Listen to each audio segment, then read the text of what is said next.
여러분, 필환경 시대 문학에서 길을 찾다 제5강 인간 종말에 대한 보고서 인간이 만든 바이러스 인간을 멸망시키다.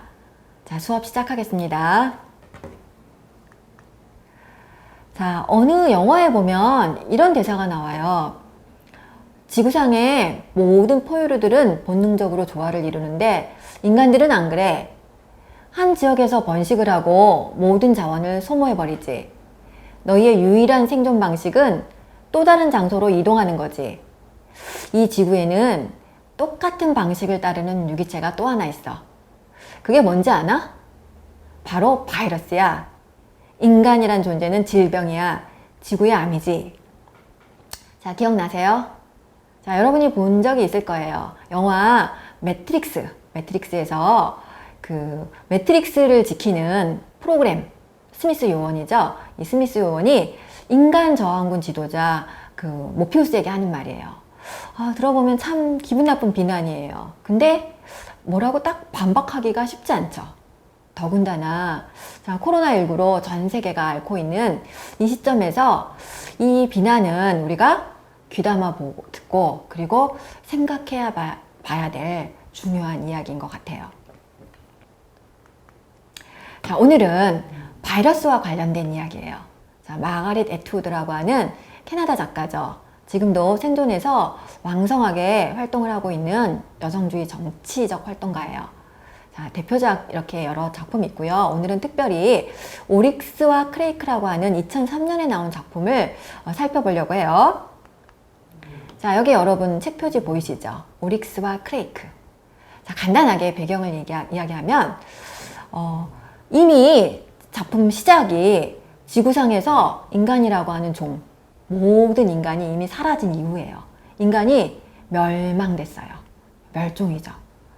자, 그리고 이제 책의 내용은, 이야기의 내용은 그렇다고 한다면 어떻게 해서 인간이 멸절되었는가? 도대체 이런 일이 어떻게 일어났는가가 책의 내용이에요. 자, 주요 등장인물인 오릭스, 크레이크, 지미. 그 중에 유일하게 살아남는 게 지미고요. 그 지미가 그 인간 종말 이후에 유일하게 살아남아서 그 전의 이야기를 플래시백, 우리 회상 기법으로 전해주고 있고요. 여기 보면 크레이커들이라고 하는데 이건 뭐예요? 우리 주인공인 크레이크하고 닮아있죠. 자, 제가 이따 설명해 드릴 거예요.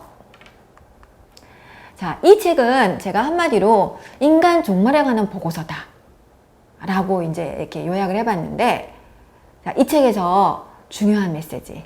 자, 여러분 여기 보이시죠? 표지판. 이거 무슨 표지판이에요? 위험 표지판이죠. 위험. 여기 위험해요. 이렇게 알리는 표지판인데 과학기술 남용. 위험해요. 그거 안 돼요. 인간 중심적 사고. 그거 위험해요. 여기 큰일 나요. 인간의 편리만을 위해 자연을 다룬 것. 이거 너무나 위험해요. 자, 이게 이 책에서 전달하는 메시지예요. 자, 그렇다고 한다면 우리가 책의 내용을 살펴보려고 하는데 우리가 이 사회가 멸망했다 그랬죠. 인간이 다 종말했어요. 멸종됐어요. 그렇다고 한다면 도대체 이 인간이 멸종하기 직전에 어떤 사회였는데요? 자, 이 책에서 그려지고 있는 사회가 제가 멸망 직전의 사회인데 멸망으로 향하는 사회라고 이렇게 한번 규정을 해봤어요. 자, 대략 5가지 특징으로 나눠봤는데요. 첫 번째, 자, 이 사회의 첫 번째 특징은요, 인간의 탐욕과 이기심이 그 어떤 다른 동기나 모든 규제를 넘어선 사회. 그 어떤 걸로도 인간의 탐욕하고 이기심을 어떻게 해볼 수가 없다라는 거예요. 그래서 이 사회의 유일한 최고의 목적은 이윤 추구예요. 그렇기 때문에 모든 건 상품이죠. 돈이 되는 건 다 파는 거예요. 인간까지 포함해서. 자, 두 번째, 이 사회의 특징은 뭐냐면요. 이 사회를 이루고 있는 두 중심축은요. 과학 엘리트 집단과 세계적 거대 기업이에요. 기업가와 과학자 두 집단이 공생관계를 이루는 거죠. 공생관계. 그래서 이 과학자들은 기업의 후원을 받아서 돈을 받아서 연구를 하고요. 그 연구의 목적은 뭐예요? 기업이 더 많은 돈을 벌게 해주는 거죠. 그래서 연구자의 윤리나 이런 거 없어요, 이미. 자, 제가 여기 이들이 도대체 뭘 연구하느냐라고 했을 때 이들의 어떤 생태를 보여주는 아주 가장 단적인 예로 유전자 조작 동물들을 한번 예를 들어봤어요. 자, 눈으로 한번 봐주세요. 치킨옵스, 그 다음에 울복, 피곤. 자, 단어를 보니까 느낌이 오죠?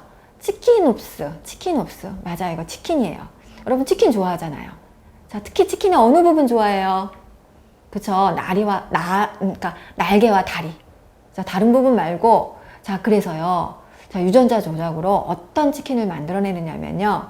어떤 경쟁력 확보, 원가 절감 이런 걸 위해서 머리는 없고 날개와 다리만 몇 쌍씩 있는 그런 어떤 굉장히 이상한 닭을 만들어내는 거예요. 자, 이 울복은 뭐예요? 모양은 개인데 늑대의 속성을 가졌어요. 이게 왜 필요해요? 네, 여러분이 알고 있죠?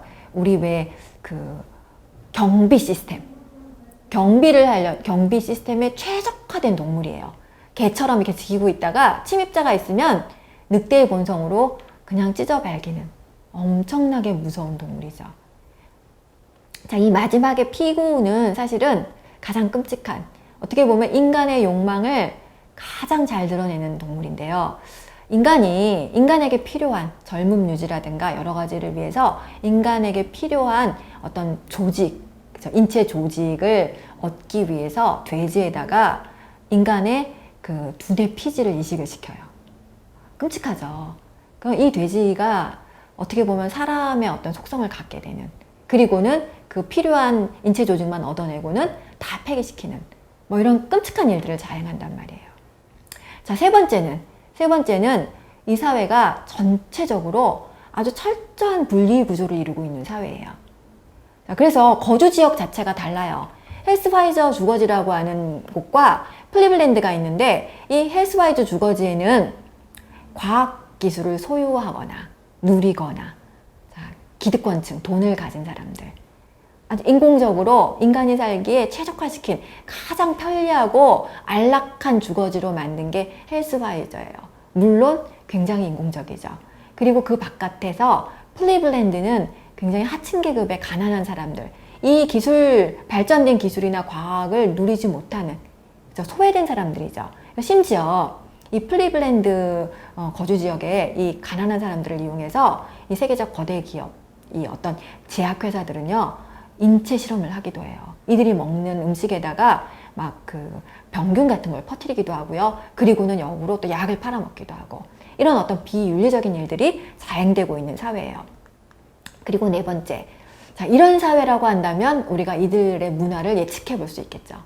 부도덕하고 퇴폐적인, 정말 타락의 극단인 사회예요. 타락한 사회 문화의 극단을 보여주죠. 대표적인 예로 아동 포르노를 포함한 외설적인 영상들이 인터넷에 난무하고요. 그리고 동물학대, 그리고 심지어는 인간을 처형하는 장면이 실시간으로 온라인 중계가 돼요.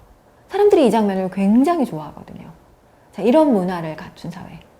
그리고 마지막으로 인간이 인간으로부터 소외되고 인간이 자연으로부터 소외된, 모든 것이 인공화된, 자, 그런 사회예요. 그래서 극도의 단절과 고립을 보여주고요. 의사소통의 부재를 보여줘요. 그래서 대표적인 예로 이 작품에 우리 작품 이름에도 나오는 크레이크라고 하는 그 주인공과 짐이라고 하는 친구가 둘이 친구예요. 절친인데 이 둘이 만났을 때 뭘 하고 노느냐면요, 카드 게임을 해요. 보통 카드 게임 하면 테이블 위에서 같이 해야 되겠죠. 마주보고. 근데 이들은 방에 들어오면 서로 등을 돌리고 컴퓨터 모니터 앞에 앉아서 카드 게임을 한단 말이에요. 의사소통이 거의 없다라는 거예요. 자, 근데 제가 멸망으로 향하는 사회, 멸망 직전의 사회라고 얘기를 했는데, 여러분 좀 이 사회가 그렇게 낯설지 않다 이런 느낌이 들지 않아요? 뭔가 익숙한 느낌. 그쵸? 소름 끼칠 정도로 우리 세상과 닮아 있다는 느낌이 든단 말이에요. 좀 끔찍하죠? 자, 그렇다고 해서 이 사회가 어느 날 갑자기 이런 이유 때문에 멸망했느냐, 멸망으로 가는 사회였지만, 자, 인류 멸망의 직접적 원인은 또 따로 있어요. 자, 어떻게 이 사회가 멸망했냐면요, 천재과학자 크레이크, 우리 작품 제목에 나오는 크레이크라는 사람이죠. 천재과학자예요. 이 크레이크는요, 파라다이스 프로젝트라고 하는 어마무시한 계획을 가지고 있어요. 자, 어떤 계획이었냐면 인류를 폐기시키겠다, 즉 몰살시키겠다는 계획을 가지고 있어요. 왜냐, 크레이크가 보기에는 더 이상 인류에게는 희망이 없어요. 이 지구상에서. 자, 그래서 알약을 만들어서 시판을 하는데요. 기업의 도움을 받아서 알약을 만들어 시판하는데 이게 어떤 약이냐면요. 일종의 환희제예요. 그래서 사람들이 모두가 원하는, 자, 이 약을 먹으면 성병에서부터는 자유로워요. 절대 성병에 걸리지 않고요. 젊음도 유지가 돼요. 그러면서 성적인 즐거움은 유지가 되는 기가 막힌 약이다. 이렇게 선전을 해서 전 세계에 이 약을 팔죠. 자, 근데 자, 이 약이 모든 사람에게 팔쯤 되는 시점에서 갑자기 그 약에 은밀하게 숨겨진 바이러스가 활성화되는 거예요. 자, 좀 끔찍하죠? 약 속에 바이러스를 숨겨뒀단 말이에요. 치료제도 없고 백신도 없는. 근데 이 바이러스가 얼마나 순식간에 활성화되느냐, 그리고 전염성이 너무나 강해서 갑자기 정말 이 사람들이 모든 인류가 그냥 죽어버리게 만드는, 자, 그런 약을 만들어서 팔아서 인류를 멸망시키는 거예요. 자, 그리고 크레이크에겐 계획이 또 하나 있어요. 큰 그림이. 그렇다고 한다면 이 인간이 모두 멸종한 이 지구상에는 이 인류를 누가 대체할 거냐? 자, 인류를 대체할 새로운 인간종을 이 크레이크가 개발을 했어요. 그게 크레이커예요. 우리가 앞에 등장인물들 중에 크레이커가 있다 그랬죠. 크레이크가 만들었다. 그래서 ER을 붙여서 크레이커. 그래서 크레이커의 아이들이라고도 부르죠. 소위. 자기가 만든 아이들이란 말이에요. 근데 이 크레이커는 사실 인간도 아니고 기계도 아니고 좀 특이해요. 자, 그런데 유일하게 이 크레이커의 특징은요. 평화적이고 친환경적, 환경 친화적이라는 거죠. 자, 그래서 이제 인류가 다 바이러스로 인해서 멸망을 하고요. 유일하게 살아남는 지미와 크레이커만 남아있어요. 자, 우리 이 얘기를 한번 해볼게요. 자, 인간 정말 그 이유다. 우리가 한번 생각을 해봅시다. 여기서부터. 자, 유일하게 다 죽었는데 살아남은 존재가 지미와 크레이커예요. 그들은 어떻게 살아남을 수 있었을까? 이들의 생존 조건은 뭔가? 자, 일단 크레이크가 남겼죠. 만들어서 개발을 해서 이 지구상에 남겼단 말이에요. 이 지구상에서 인류가 더 이상 희망은 없는데 유일하게 크레이커들이 인류를 대체할 수 있다라고 본 거예요. 그렇다면 크레이커는 도대체 어떤 속성을 가졌기에 인류를 대체할 수 있을까? 자, 살펴보면, 자, 재미있는 건 인류를 대체한다 그러면 우리는 어떻게 해요? 인류의 단점을 다 제거하고 인류보다 더 훌륭한 어떤 그런 종이 나와야 되잖아요. 자, 근데 크레이커들은 그렇지 않아요. 신인류지만 완벽한 신인류는 아니에요. 어떤 인간의 최장점만, 우리 왜 영화 이런 거 보면 영화에서 과학자들이 새로 만들어내는 어떤 인간들은 어때요? 기존의 인간보다 훨씬 뛰어난 인간을 만들려고 하잖아요. 근데 크레이커들은 그렇지 않다라는 거예요. 인간의 최장점만 모은 게 아니고요. 오히려 인간의 단점을 제거하는 데 주안점을 둬요. 자, 오히려 인간이 망친 이 황폐해진 환경에 살아남을 수 있는 조건을 갖춘 게 크레이커들이에요. 예를 들면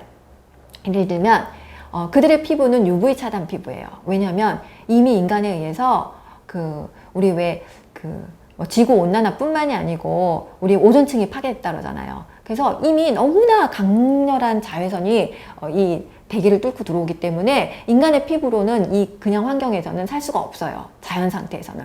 근데 크레이커들은 UV 차단 피부를 갖췄기 때문에 생존할 수 있고요. 자, 그리고 이들은요, 나뭇잎하고 풀만 먹고 살 수 있어요. 왜 이렇게 만들었을까요? 농사 지을 필요가 없다라는 거예요. 사냥이 불필요해요. 자, 농사 지을 필요가 없다라는 건 뭐예요? 땅에 대한 소유욕을 전제하지 않아요. 그렇다고 한다면 전쟁이 필요 없다라는 거예요. 이 소유욕과 어떤 욕심 때문에 전쟁을 일삼는 인간의 어떤 욕망 자체를 차단시킨 거예요.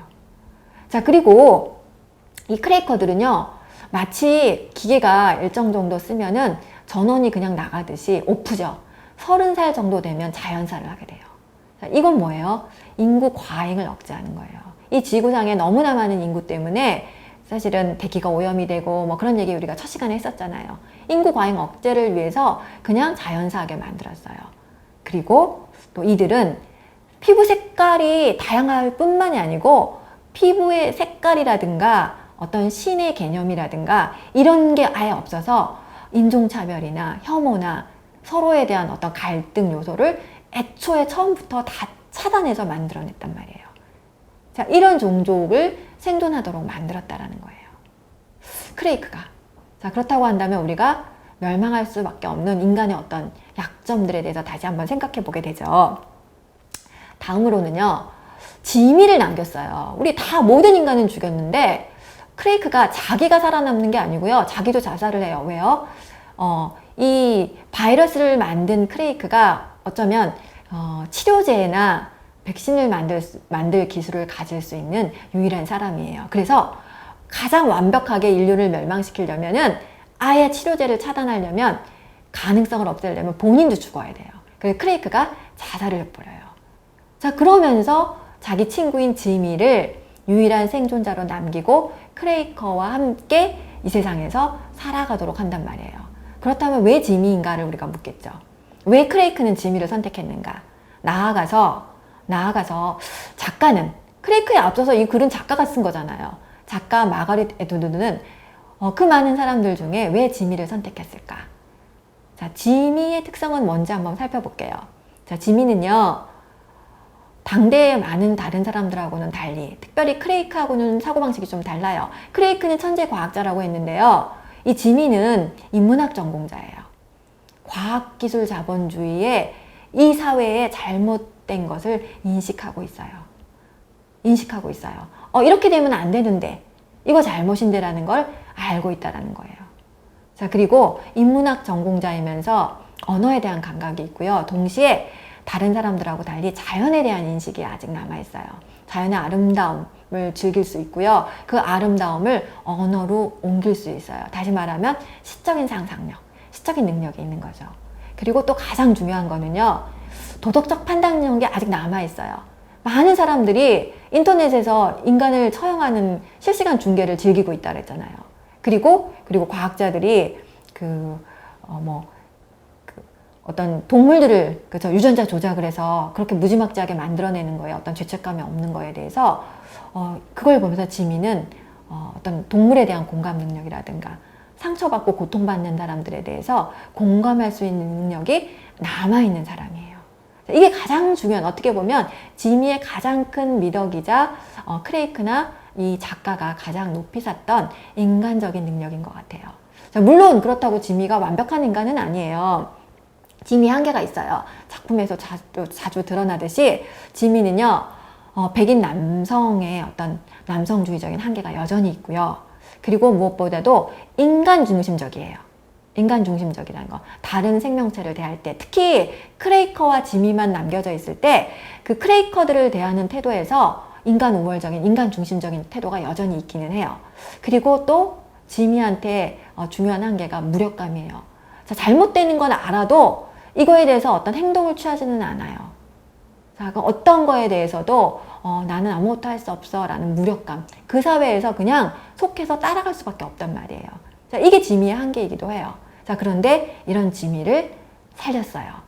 자, 이렇게 지미를 살펴보다 보니까 어때요? 독자인 우리하고 굉장히 비슷한 한 사람인 것 같죠. 자, 그런데 이 작품의 마지막, 자, 이 소설은요, 열린 결말로 끝나요. 오픈 엔딩이라고 하죠. 자, 지미가 지금까지 제가 유일하게 살아남은 인간이 지미예요 라고 계속 얘기를 했는데 사실은 아니었어요. 그건 지미 생각이었어요. 지미가 그런 줄 알았는데요, 인간의 흔적을 발견했어요. 그래서 그 인간의 흔적을 쫓아가서 보니까 다른 2명의 남자와 1명의 여자가 있는 곳에 지미가 도착을 하게 돼요. 그리고 이 작품은 짠 하고 끝났어요. 뭐 결말이 이래? 자, 지미가 어떻게 할 것이냐가 이 작품의 결말을 대신하는 거예요. 어떤 선택을 할 것이냐. 지미의 선택은 사실 우리의 선택이기도 해요. 자, 이 2명의 남자와 1명의 여자와 소통하면서 이제 다시 세계를 재건할 건가? 아니면 지민은 지금 총을 가지고 갔거든요. 원래 모든 인간이 이제 더 이상 희망이 없다라 해서 멸종시킨 상황이잖아요. 그렇다면 지미도 어떤 자기 친구하고 똑같이 이들을 총으로 다 살해하고 결국 혼자 남아서 크레이커들과 새로운 세상을 꾸려나갈 것인가? 우리는 알 수 없어요. 자, 이 작품은 크게 2가지로 끝나는 것 같아요. 자, 하나는 우리 계속해서 얘기했지만 경고의 메시지예요. 자, 우리가 이미 종말 후라고 하지만 우리는 아직 인간은 종말하지 않았죠. 현재를 살고 있어요. 자, 그런데 현재의 삶의 방식을 돌이키지 않으면 결국 우리가 맞이할 수밖에 없는 종말에 대한 이야기예요. 자, 그럼 너네 어떻게 할 거냐? 너네 삶의 방식을 돌이킬 거냐라고 묻고 있죠. 자, 또 하나는 이건 조금 더 어려운 얘기일 수 있는데요. 큰 물음이에요. 지금 남아있는 건 크레이커고요. 그리고 인간인 지미와 또 다른 인간이에요. 그리고 이 생태계에는 유전자 조작으로 인한 많은 변형된 동물이 남아있어요. 자, 우리가 생태계의 모든 생명체뿐만이 아니고 앞으로 우리가 21세기, 22세기 또 다른 많은 생명체들과 어떻게 보면 이 삶을 살아야 될지도 몰라요. 인공지능, 그죠? 로봇도 있죠. 자, 우리가 어느 정도까지 동물도 아니고 사람도 아니고 기계도 아닌 크래커가 지금 나왔잖아요. 어느 정도까지 우리가 다양성을 인정하고 존중하며 이들과 함께 살아갈 것이냐. 우리가 인간 이외의 생명체에 대해서 어디까지 마음을 열 것인지 묻고 있어요. 자, 지금까지 우리가 강의를 통해서 여러분들 경고 메시지도 받았고요. 마지막으로 이렇게 어떤 물음도 던져봤어요. 자, 이거는 지미의 선택이자 여러분들의 선택인 것 같아요. 우리가 살아갈 앞으로의 세상 어떻게 살 것인지 여러분이 생각하고 결정하고 선택해야 될 것 같아요. 자, 지금까지 5강에 걸쳐서 우리 수업 들어주셔서 감사합니다. 수고하셨어요.